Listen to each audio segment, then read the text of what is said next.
They say it's coming, lurking beyond the edge of our solar system, waiting for its inevitable return.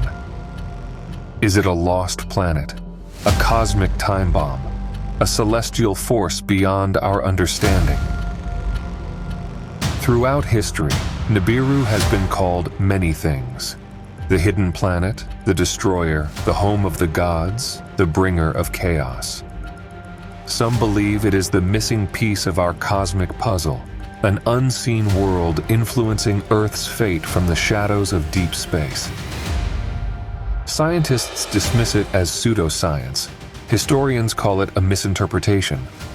But if Nibiru is only a myth, does that mean those who believe in its existence are entirely wrong? What do we truly know about this enigmatic world, the supposed home planet of the Anunnaki?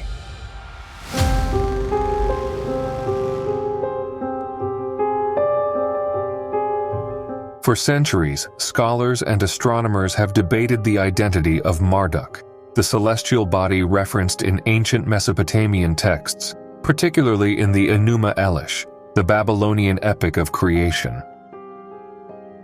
Early interpretations suggested that Marduk might have been the North Star, or a significant equinox star visible in the Mesopotamian night sky. This theory stemmed from descriptions of Marduk as a radiant celestial entity, a body of extraordinary brilliance that commanded reverence. However, as astronomical knowledge advanced, it became clear that such a luminous and dominant entity would not align with the behavior of a fixed star.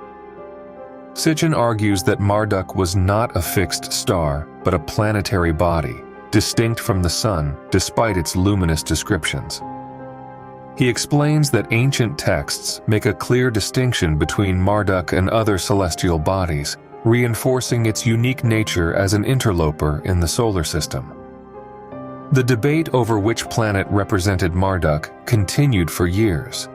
Some theories suggested that Marduk might have been Saturn, as one of its epithets, son of the sun, implied a planetary body far from Earth, yet still integral to the solar system. Others noted Marduk's reddish hue, which made Mars a potential candidate. However, the dominant view emerged that Marduk was Jupiter, considered the central planet in the known planetary arrangement of the ancient world. Mercury, Venus, Earth, Mars, Jupiter, Saturn, Uranus, Neptune, and Pluto. As the most massive and centrally positioned planet in the system, Jupiter was believed to be Marduk's celestial counterpart, occupying the heart of heaven. Yet, Zecharia Sitchin explains that this identification faced critical inconsistencies. The Chaldeans, despite their advanced astronomical understanding, had limited knowledge of planets beyond Saturn. Their geocentric model placed Earth at the center of the cosmic order, treating the Moon as a primary celestial entity rather than a secondary planetary body. Given these factors, equating Jupiter with the 12th planet remained unconvincing. Instead, the Enuma Elish explicitly describes Marduk not as a planet within the known system, but as an external force, an interloper that entered the solar system from beyond its outer edges. The text recounts how this celestial body bypassed outer planets like Saturn and Jupiter before colliding with Tiamat, a massive planetary entity that once occupied the space now known as the asteroid belt. Sitchin highlights that Nibiru's trajectory, as described in Mesopotamian texts, is unlike any known planet, reinforcing its classification as a celestial force distinct from those recognized by modern science. Several key passages illustrate its dominance over other celestial bodies. The crossroads of heaven and earth he shall occupy. Above and below, they shall not go across. They must await him. Planet which is brilliant in the heavens, he holds the central position. To him they shall pay homage. It is he who without tiring, the midst of Tiamat keeps crossing. Let crossing be his name, the one who occupies the midst. These passages underscore Nibiru's cyclical trajectory, consistently traversing the heart of Tiamat's former domain. This movement effectively divided the planetary system into two segments, reinforcing its characterization as a cosmic regulator. Ancient Babylonian astronomical manuscripts, which meticulously recorded planetary cycles, further support the idea that Nibiru's placement in the solar system was significant. Given the Sumerians' comprehensive understanding of celestial bodies, the central positioning of the 12th planet aligns with their planetary schema.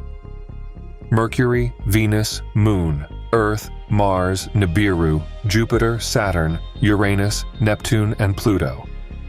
Sitchin explains that Nibiru's path allegedly takes it through the region where Tiamat once existed, relatively close to Earth, between Mars and Jupiter. This raises an important question. If Nibiru is so large and luminous, why hasn't it been observed in modern times? Ancient Mesopotamian texts describe Marduk as venturing into unexplored celestial territories, reaching the farthest corners of the universe. One passage states, "He scrutinizes the concealed wisdom. He perceives every sector of the cosmos." Depicted as the supervisor of all celestial bodies, Nibiru is described as having an orbit that encompasses all others. He maintains grip on their tracks, forming a ring around them. Its path is said to be elevated and magnificent compared to the rest of the planets.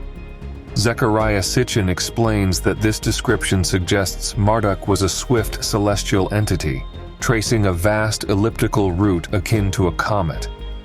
This elliptical orbit places the Sun as its gravitational focal point, with an apogee, the farthest distance from the Sun, marking the start of its return journey, and a perigee, the closest point, where it re-enters the solar system.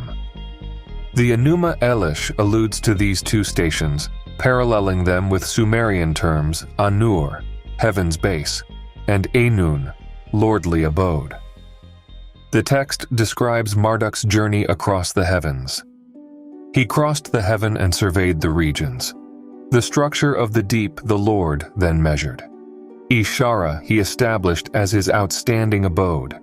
Ishara as a great abode in the heaven he established.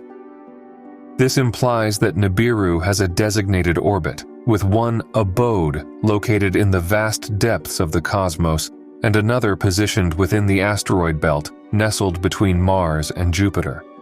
This interpretation aligns with Sitchin's theory that Nibiru follows a highly elongated orbit, bringing it back into the solar system at regular intervals. Nibiru's role in the formation of the solar system, as interpreted by Zecharia Sitchin, is one of cosmic upheaval and celestial transformation. According to ancient Mesopotamian texts, particularly the Enuma Elish, a planetary collision shaped the heavens as we know them today. Sitchin explains that a rogue celestial body, identified as Nibiru, entered the solar system in the distant past and encountered Tiamat, a massive planetary entity that once existed in the region now occupied by the asteroid belt. The impact was cataclysmic. Tiamat was shattered, and its remnants formed both the asteroid belt and the Earth itself. According to some scholars of Sitchin's theory, it was one of Nibiru's moons that collided with the ancient Tiamat. Others argue that the celestial body that struck Tiamat was Nibiru itself. What truly matters is that this cosmic event not only determined the structure of the planets, but also set Nibiru on a unique, elongated orbit that periodically brings it back to the site of this ancient collision. Described as the planet of the crossing, Nibiru follows a path that distinguishes it from the known planets of the solar system. Unlike the circular orbits of the inner planets, Nibiru's trajectory is long and elliptical, extending far beyond the outer reaches of the Sun's gravitational influence before returning at specific intervals. Sitchin emphasizes that ancient texts describe Nibiru's cyclical journey, detailing how it revisits the solar system in patterns that align with historical upheavals. Its periodic approach was believed to cause disturbances among the planets, influencing their orbits and potentially triggering significant changes on Earth. The remnants of Tiamat, scattered throughout the asteroid belt, serve as a lingering testament to the destructive encounter between these celestial bodies, reinforcing the idea that Nibiru's passage was not a singular event, but a recurring phenomenon in cosmic history. In Sumerian and Babylonian cosmology, the arrangement of the heavens differs significantly from modern astronomical models. While contemporary science recognizes 8 official planets, Mesopotamian records describe a celestial order that includes both the Moon and the Sun as planetary members, resulting in a 12-planet system. Within this framework, Nibiru occupies a distinct place beyond Mars and Jupiter, a position that ancient texts suggest is crucial to the cosmic balance. Sitchin explains that this understanding of the heavens indicates that early civilizations had knowledge of celestial bodies long before modern astronomy, tracking planetary movements with precision. However, if Nibiru is indeed part of this system, its absence from contemporary observation presents a mystery, one that Sitchin attributes to its immense orbit and extended periods spent in the outer solar system, far beyond the reach of modern telescopes. Sumerian and Babylonian records repeatedly emphasized Nibiru's function as a celestial overseer, describing it as a planet that exerts influence over the motions of other worlds. It was believed to maintain the cosmic order, its presence marking significant transitions in the heavens. The text suggests that Nibiru's gravitational impact is not limited to its rare appearances, but is a fundamental aspect of the planetary system, shaping the movements of other celestial bodies. Sitchin interprets these descriptions as evidence that Nibiru is not merely a wandering planet, but an integral component of the solar system, one that plays a crucial role in the alignment and stability of planetary orbits. Sitchin notes that these celestial stations were carefully documented, indicating that ancient civilizations understood Nibiru's role in shaping cosmic events. The idea of a celestial body with such an impact naturally raises questions about whether its return could bring changes to Earth, as some texts imply that its periodic reappearance is linked to shifts in climate, geological disturbances, and even societal transformations. Beyond its astronomical role, Nibiru is deeply intertwined with prophecy and religious symbolism. Babylonian and Hebrew texts alike speak of a time of celestial upheaval, a moment when the heavens are shaken and great transformations occur on Earth. Sitchin connects these prophecies to Nibiru's return, suggesting that the Day of the Lord, described in biblical texts, may refer to an event triggered by its reappearance. The Psalms and the Book of Job reference a great celestial entity moving across the heavens, while the prophets Amos and Isaiah speak of disruptions in the skies, events that Sitchin believes align with the periodic approach of Nibiru. The concept of a celestial force governing the fate of civilizations is further reinforced by the widespread symbolism of the winged globe, an icon found across ancient cultures, from Mesopotamia to Egypt. This emblem, often associated with divine authority and cosmic rulership, is thought to represent Nibiru, the planet of kingship, whose presence dictated the course of history. Throughout ancient scriptures, Hebrew texts echo Babylonian descriptions of cosmic upheavals, aligning with the idea that celestial forces played a role in shaping history. The Day of the Lord, a recurring theme in prophetic literature, is depicted as a time of immense cataclysm, where the earth trembles, floods sweep across the land, and the heavens are shaken. Ancient civilizations did not merely record these celestial events in texts, they immortalized them in art and religious symbols. Among the most pervasive images across Mesopotamian and Near Eastern iconography is the winged globe, a representation that Sitchin argues corresponds to Nibiru. This symbol appears in sacred and royal contexts, prominently featured on temple walls, royal seals, and the regalia of kings. Depicted as a celestial body with wings, it suggests motion, a heavenly force traversing the sky. In countless royal depictions, the winged globe hovers over rulers, signifying divine authority and cosmic legitimacy, reinforcing the belief that this celestial power was deeply entwined with the fate of kings and empires. Additionally, Mesopotamian and Semitic scripts recorded a symbol resembling a cross, which was associated with Nibiru and later evolved into the letter Tav, meaning the sign. This connection between celestial cycles and written language underscores the enduring significance of Nibiru in ancient thought. The concept of Nibiru's orbital cycle is closely tied to the Sumerian unit of time known as the Shar, which denotes a period of 3,600 years. Sitchin emphasizes that this measurement was not arbitrary, but reflected the periodic return of Nibiru into the inner solar system. The Sumerian king lists, which document impossibly long reigns for early rulers, are structured around multiples of Shar, suggesting a direct correlation between these cycles and the planet's influence on Earth. The reigns of these ancient kings, measured in tens of thousands of years, have often been dismissed as mythological exaggerations. However, Sitchin proposes that these lifespans were not based on human years, but rather on Nibiru's orbit, implying that the Anunnaki, who ruled these early civilizations, operated on a different timescale, one determined by their home planet's elongated journey around the sun. This interpretation aligns with the idea that Nibiru's reappearance marked significant turning points in history, ushering in new eras of leadership, knowledge, and interaction between the gods and humanity. Throughout history, astronomers have uncovered hidden celestial bodies not by direct observation, but through the detection of gravitational anomalies, subtle shifts in the orbits of known planets, indicating the presence of an unseen force. This method led to the discovery of Neptune in the 19th century, as its existence was inferred from its effects on Uranus before it was ever glimpsed through a telescope. The same principle continues to guide the search for what modern science refers to as Planet X.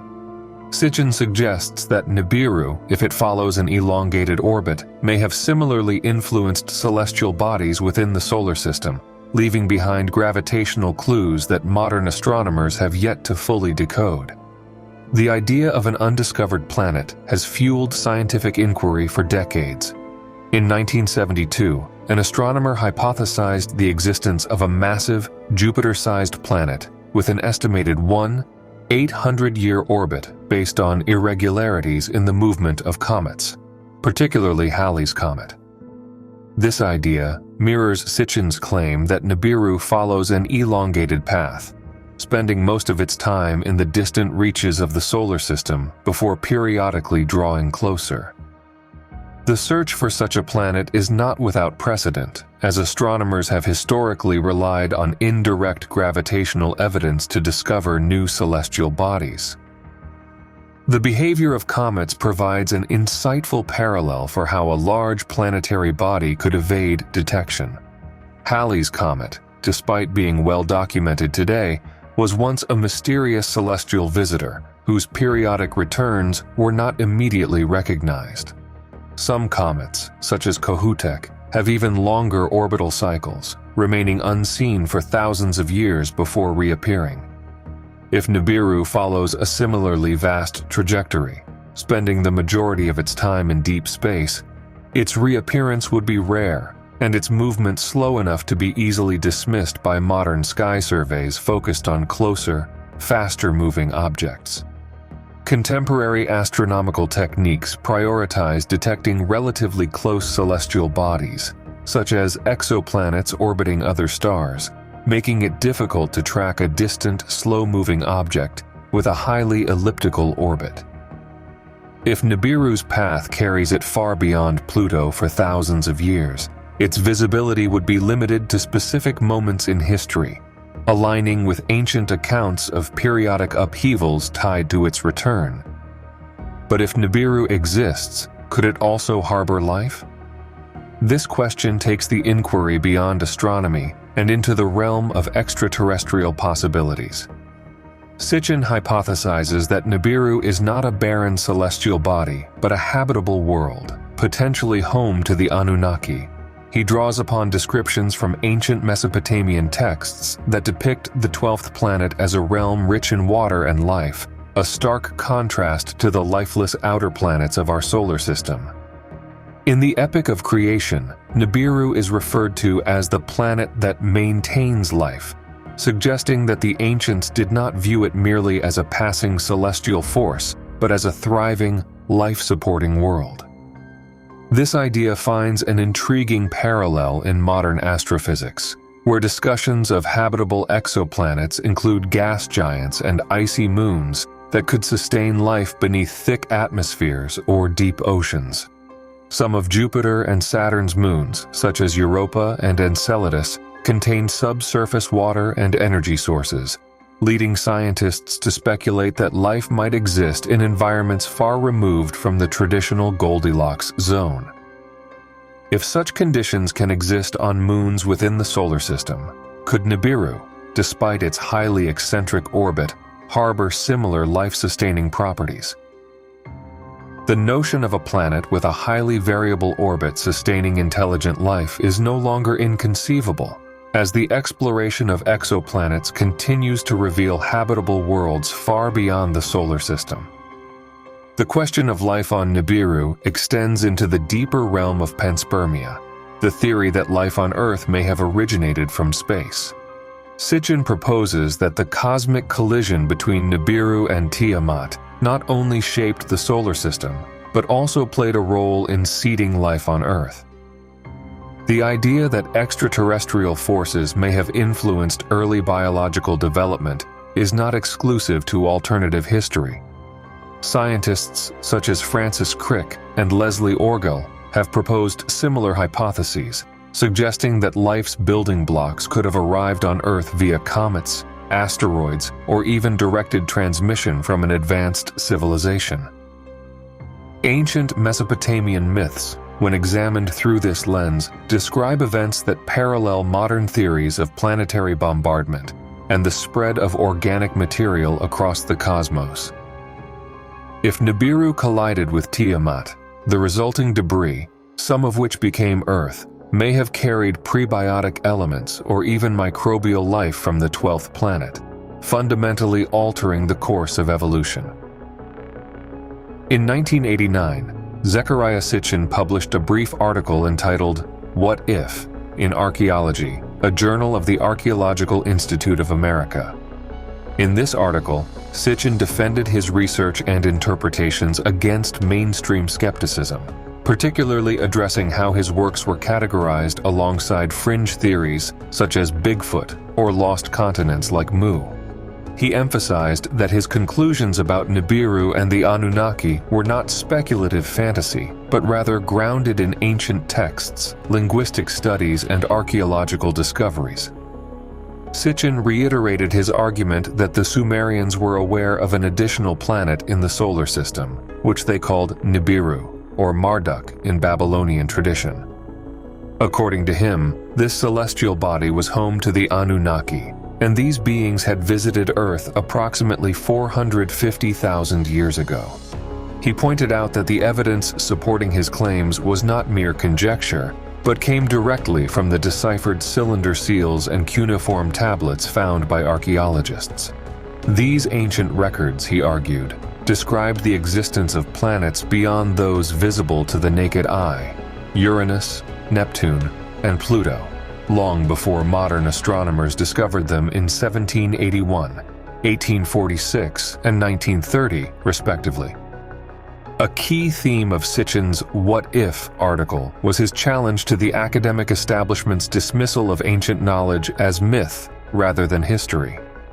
He highlighted the double standard in which modern scientists accept celestial bodies they can observe through telescopes, but disregard the observations recorded by ancient civilizations. He posed a crucial question: If astronomers only confirmed the existence of Uranus, Neptune, and Pluto in relatively recent times, how could the Sumerians have known about them thousands of years ago, unless they had received this knowledge from an advanced source? Sitchin also addressed criticisms from scholars who demanded direct physical evidence of extraterrestrial artifacts on Earth before considering his theory plausible. He countered this by arguing that celestial bodies are often identified by their gravitational effects on other planets, rather than through direct observation. In his view, the same principle applied to Nibiru. It had been described in ancient texts as a massive, luminous body with a periodic orbit, and modern astronomical observations hint at the presence of an undiscovered planet beyond Pluto due to unexplained gravitational anomalies. Sitchin defends himself in a very clear and direct manner, challenging the foundations of both archaeology and mainstream science by posing a crucial question. Can we dismiss the evidence provided by ancient texts so easily? His words strike at the core of academic inquiry, forcing scholars to reconsider whether early civilizations possessed knowledge that modern science has yet to fully understand. However, despite his arguments and the compelling nature of his research, traditional science largely dismisses Sitchin's conclusions, offering alternative explanations for Nibiru based on established historical and linguistic analysis. According to mainstream scholarship, the term Nibiru, also rendered as Nebiru, Niburtu, or Nibru, originates from the Akkadian word meaning crossing or transition. This term is deeply rooted in Mesopotamian linguistic and astronomical traditions, primarily as a descriptor of celestial movements. Its etymology stems from the root Eberu, meaning to cross over, pass through, or traverse, a word frequently appearing in cuneiform texts to describe both physical crossings, such as rivers and celestial passages. This suggests that Nibiru was not necessarily a singular, fixed planetary body, but rather a dynamic concept associated with movement, transition, and cosmic regulation. In Mesopotamian tradition, Nibiru has also been linked to the city of Nippur, Nibru, one of the most revered religious centers of Sumer. As the city of the chief Anunnaki deity Enlil, Nippur was regarded as a cosmic hub where divine decrees were issued and transmitted between the gods and humanity. It was, in every sense, a point of crossing, a liminal space where divine and earthly realms converged. This association hints at a broader cosmological interpretation of Nibiru, not merely as a planetary object, but as a celestial gateway, similar to how Nippur functioned as an earthly meeting point of the divine. If Nippur was a spiritual and political crossing point, then perhaps Nibiru, in its celestial context, represented a moment of transition in astronomical and mythological cycles. Babylonian astronomical records describe Nibiru as a celestial marker rather than a specific, continuously observable planet. Texts such as the Mulapin, one of the most significant Mesopotamian astronomical compendiums, cataloged celestial objects and their movements in the sky. Within these texts, Nibiru appears as an astronomical reference point, possibly indicating an object or an alignment that played a key role in Babylonian celestial mechanics. The Mulapin describes a structured celestial system in which the sky is divided into three pathways, the paths of Enlil, Anu, and Ea, each containing specific constellations and planetary movements. Within this framework, Nibiru is often portrayed as a body that crosses or appears in key locations, reinforcing its role as a point of transition rather than a fixed celestial entity. The Enuma Elish, the Babylonian creation myth, further connects Nibiru to the god Marduk. In this text, Nibiru is described as Marduk's star, a celestial force that establishes the order of the heavens. This association reinforces Marduk's supreme role in Babylonian theology, where he was depicted as a conqueror of chaos and the divine architect of the cosmos. Because of this connection, some scholars suggest that Nibiru may have been used to reference Jupiter, the largest planet in the solar system, which was frequently linked to Marduk in Babylonian astrology. Jupiter's association with Marduk is significant because in various mythologies, the ruling god of the pantheon is often connected to the largest and most dominant celestial body. In Roman mythology, Jupiter, was the chief deity associated with sovereignty, storms, and justice, mirroring the Greek Zeus, the king of the Olympian gods. The name Jupiter itself originates from Zeus pater, meaning Father Zeus in Greek, which in turn derives from an even older Indo-European root, Diaus Pita, or Sky Father, a term found in the ancient Vedic traditions of India. This etymological lineage suggests a long-standing tradition of associating the supreme male deity with the overarching celestial force that governs the heavens. Just as Marduk was seen as the dominant god among the Mesopotamian deities, Jupiter, Zeus, was regarded as the pater or father of gods and men in Greco-Roman religion.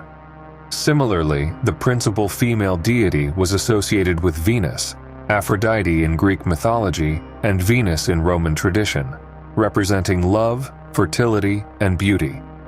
This contrast between the supreme male god, Jupiter or Zeus or Marduk, and the supreme female divinity, Venus or Aphrodite or Inanna, reflects an archetypal division in ancient mythologies, where the largest and brightest celestial bodies were identified with dominant deities. However, while Jupiter was often linked to Marduk, other interpretations indicate that Nibiru was not necessarily a fixed planetary body, but a celestial object that appeared intermittently under specific conditions. The Astrolabe B, another important Babylonian astronomical text, describes Nibiru as a guiding force in celestial navigation, suggesting that it may have functioned as a reference point for astronomical calculations rather than a permanently visible planet. This would align with the idea of Nibiru as a crossing point, a dynamic entity that moved through the heavens in a way distinct from the stable orbits of known planets. Further reinforcing the theme of celestial fatherhood, Mesopotamian mythology presents Anu, An in Sumerian, as the ultimate progenitor of the divine order. Anu was the god of the sky, the very vault of heaven itself, and the father of the Anunnaki. His name simply means heaven, signifying his embodiment of the entire celestial expanse. In the Mesopotamian divine hierarchy, Anu was the supreme authority, yet he was a distant and abstract figure, often delegating his power to deities like Enlil and Enki, much as the sky itself is omnipresent yet intangible. This parallels the way Jupiter, the planet, dominates the solar system with its immense gravity, shaping the orbits of countless celestial bodies, yet remaining far removed from direct earthly influence. This recurring theme of a celestial father, whether Marduk, Zeus, Jupiter, or Anu, reflects an ancient understanding of cosmic order, where the heavens themselves were seen as the source of divine rulership. The search for a hidden planet beyond Neptune has captivated astronomers for over a century, driven by unexplained gravitational anomalies suggesting the presence of an undiscovered massive celestial body. These irregularities were first noted in the 19th century while studying Uranus's orbit, leading to the discovery of Neptune in 1846. However, even after Neptune's identification, discrepancies persisted, hinting at yet another hidden object lurking in the solar system.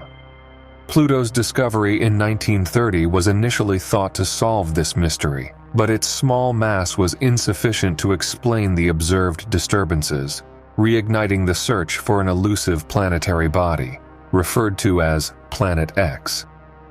Over the decades, astronomers formulated various hypotheses using both observational data and mathematical models, yet definitive proof remained out of reach.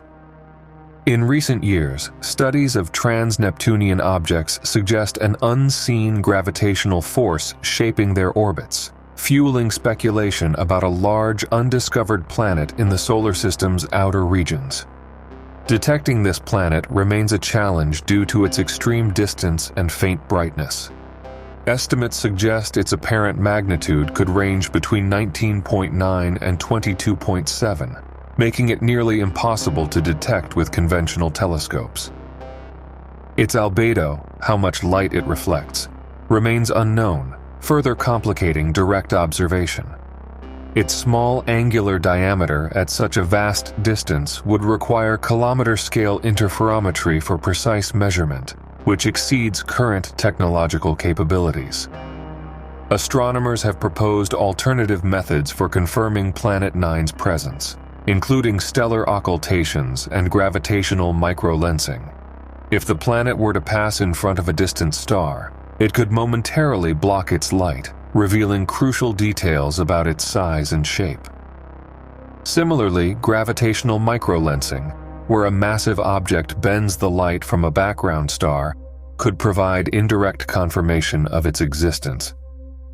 Another approach involves studying the gravitational effects Planet 9 may exert on objects within the Kuiper belt and the Oort cloud. The clustering of distant TNOs suggests an external force shaping their orbits, supporting the idea of an unseen planetary body shepherding these objects. Some researchers speculate that its gravitational reach may extend beyond the solar system, subtly influencing interstellar objects like Oumuamua, the first known interstellar visitor to our cosmic neighborhood. If confirmed, Planet 9 would revolutionize our understanding of the solar system's structure, proving that large planetary bodies remain undiscovered. Its existence would challenge established models of planetary formation, suggesting significant upheavals in the solar system's early history. It would also prompt new inquiries into the role of outer planetary bodies in shaping the evolution of celestial objects.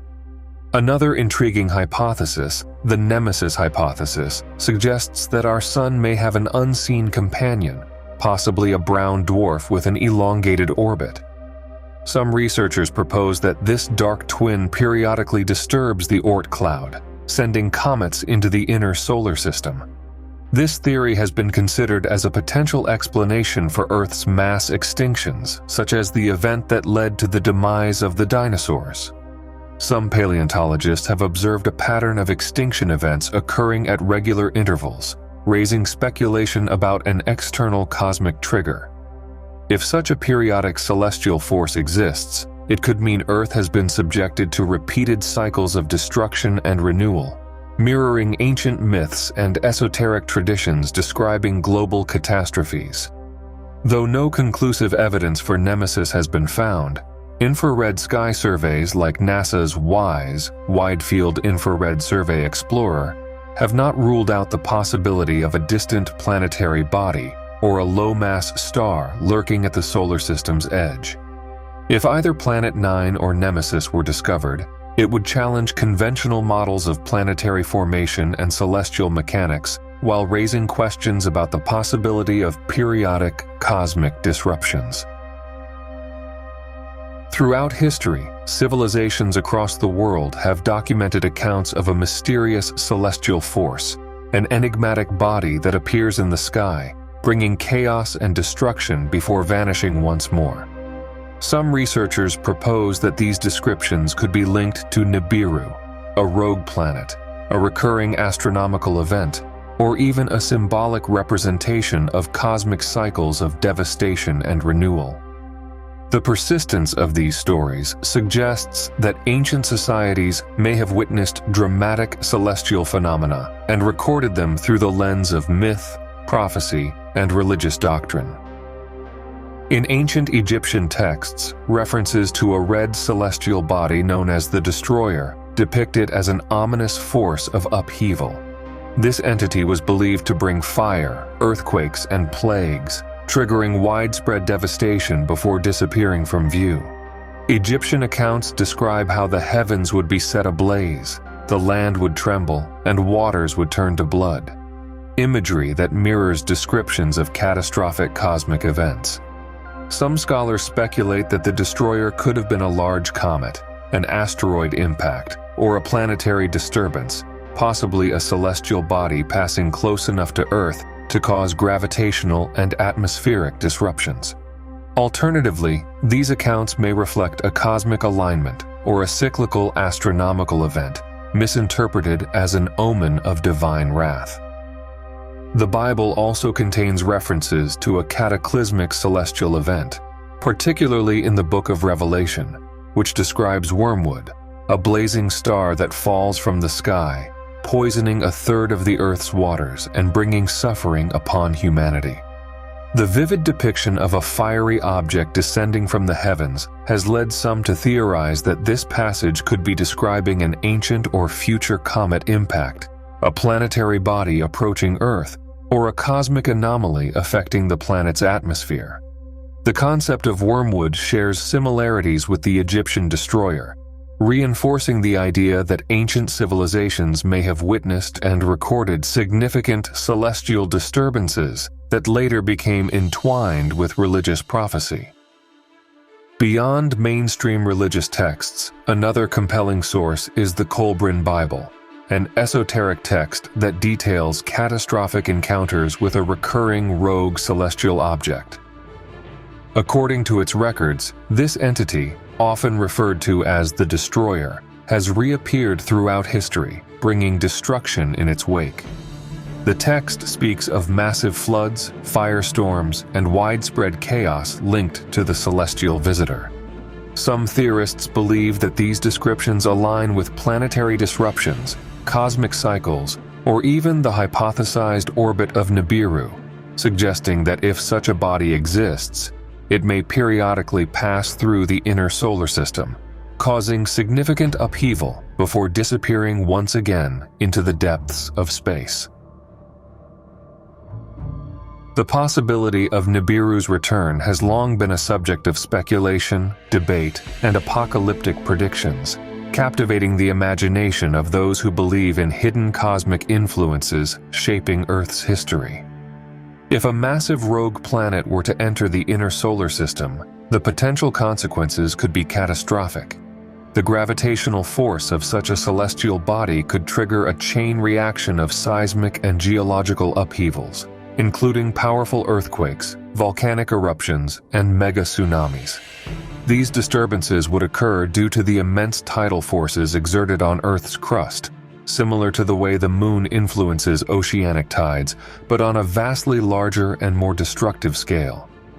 If Nibiru were as large as hypothesized, potentially several times the mass of Earth, its gravitational interaction could destabilize planetary orbits, affecting not only Earth but also Mars, Venus, and even the asteroid belt, potentially increasing the frequency of impacts from space debris. One of the greatest concerns regarding the return of a large celestial intruder would be its effect on Earth's climate. The gravitational pull of a passing planet could induce axial shifts, altering the tilt of the planet and disrupting global climate patterns. This could result in an ice age or a sudden, drastic warming event, leading to widespread environmental collapse. Recurring myths of celestial upheaval across civilizations suggest an ancient awareness of cosmic cycles that may hold deeper significance.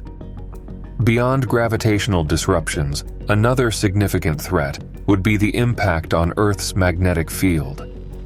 If Nibiru were a highly magnetized planet or carried a strong electromagnetic charge, its close passage could interfere with Earth's magnetosphere, weakening our planet's protective shield against cosmic radiation.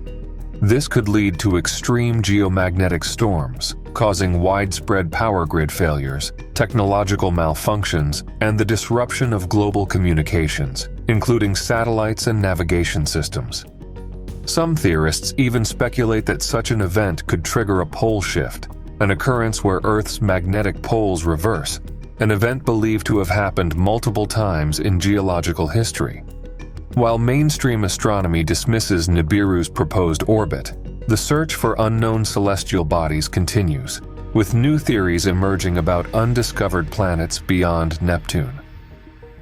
One thing is certain: ancient civilizations were meticulous sky watchers, recording celestial movements with a precision that continues to intrigue modern scholars. The history of the heavens was etched in stone, inscribed on clay tablets, and woven into myths that have survived for thousands of years. Whether through the structured observations of Babylonian astronomers or the prophetic visions in ancient texts, the knowledge of celestial bodies and their influence on Earth has been a crucial part of human understanding since the dawn of civilization. Yet, despite our advances in astronomy, there are still gaps in our understanding of the solar system's past and future. Modern scientists and ancient skywatchers may have viewed the cosmos from vastly different perspectives, but they share a common thread: the search for answers. Something was there in the past, something that left its mark not only on our planet, but potentially on the very structure of our solar system. The lingering evidence of planetary upheavals raises questions about past cosmic interactions that may have shaped Earth's history. For me, I do not personally believe that Nibiru, as described by Sitchin, is the literal home of the Anunnaki, at least not in the way it has been traditionally interpreted. I do, however, believe in the existence of a massive hidden planetary body, whether we call it Planet X, Planet 9, or Nibiru, whose presence could explain many of the gravitational anomalies observed in the outer solar system. The evidence for this is compelling, and it grows stronger with every new discovery. But when it comes to Nibiru as the Anunnaki's home, I entertain the possibility that its true nature may lie beyond the limits of our current understanding. Perhaps it exists in another dimension, a parallel reality, or even another distant part of the galaxy, beyond what our instruments can currently detect. And what about you? What do you think? Is Nibiru a hidden planet within our own solar system, or is it something far more mysterious? Let me know your thoughts in the comments below. And don't forget to like, comment, and share this video. See you in the next video.